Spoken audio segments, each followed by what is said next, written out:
Most people understand the sacral chakra as being located within the pelvic region of the body. The exact location, I think, of the sacral chakra is, at this stage, it's more important to kind of understand the frequency of it than it is to understand the specific location, because what I find is that the sacral chakra is more of a miasmatic collection of energy pertaining to that frequency that seems to rest around the genital or reproductive region of the body. I personally don't believe that the sacral chakra is tied specifically to the genitalia or even to the nerve plexus around that area. I believe it is a collection of the frequencies, or almost a control panel for the frequencies of intimacy, emotional expression, sexuality, etc., etc. And so take what you can from that. But the sacral chakra is the seat or ignition point for much of the energy of passion, sensuality, creation, and sexuality that we send and receive in the human body.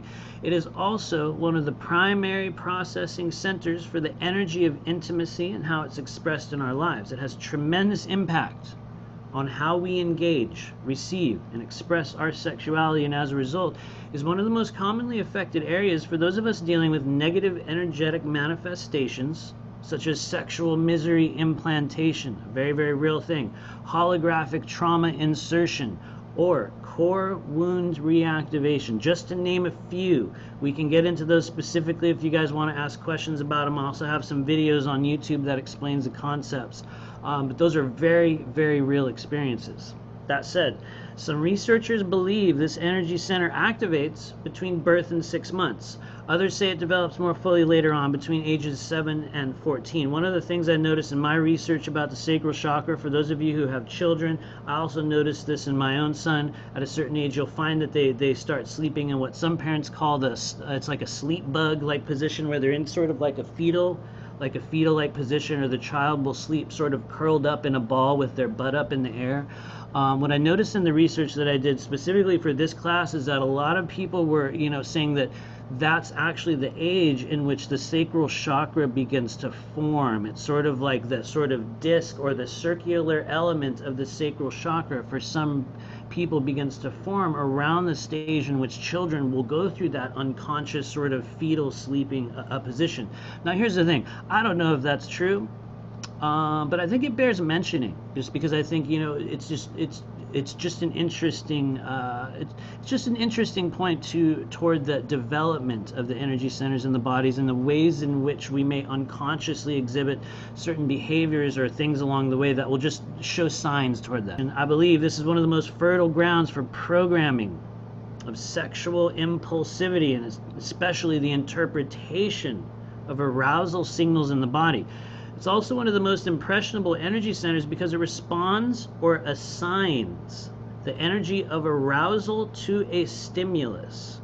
In some cases, this can be used to divert or hijack human sexual energy, and even to heavily influence one's sexual behavior, one's sexual preference, how they express that energy, how they will allow the energy of intimacy. It's not just sexually, it will be intimacy of all kinds. On a more basic day-to-day level, we often find the sacral chakra to be one of the most affected by the phenomenon of emotional or energetic pH value.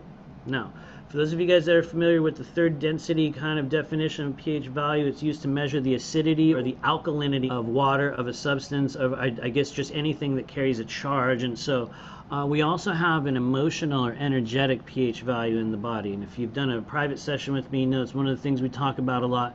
But what it essentially is the tone, frequency, or the specific flavor. It's like a scent that the energy body will give off. It'll be transmitted from certain energy centers of the body, and we find that the sacral chakra is one of the most potent transmitters for that energetic pH value. And so one of the ways you may understand energetic pH value in your own life is a unconscious behavior or an unconscious tendency to only find certain types of individuals attractive.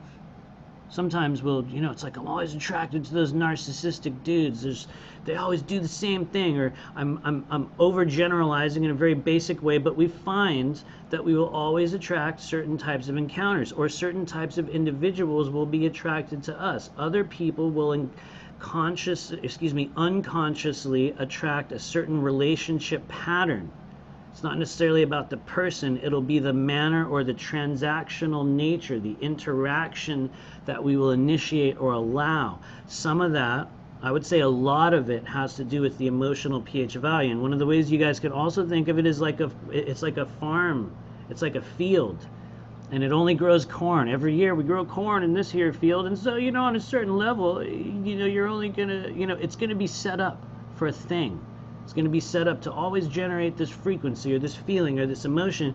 And what we're finding is that the sacral chakra is one of the most potent holding places for that emotional pH value.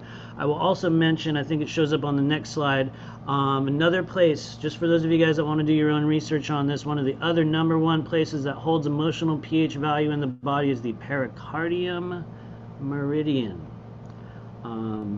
Yeah, so just Google that later on. But all that said, for those who have endured sexual trauma, narcissistic emotional abuse, or any form of negative projection toward our sexual behavior or expression of intimacy, this energy center can be, and often is, one of the most heavily affected, heavily influenced, and also hijacked. There is a phenomenon, we just mentioned it up there, holographic trauma insertion or core wound reactivation, in which certain individuals, kind of like when they're in the hospital and you have an IV kind of thing put in your arm so they can always take stuff in and out. Certain individuals that have endured a lot of sexual trauma in this life in early childhood, within the area of the sacral chakra, it's like they have this little opening there. It's not an implant, it's not even an attachment, but it's almost like an opening in the energy field that will allow things to be influenced. It's very, very common. And so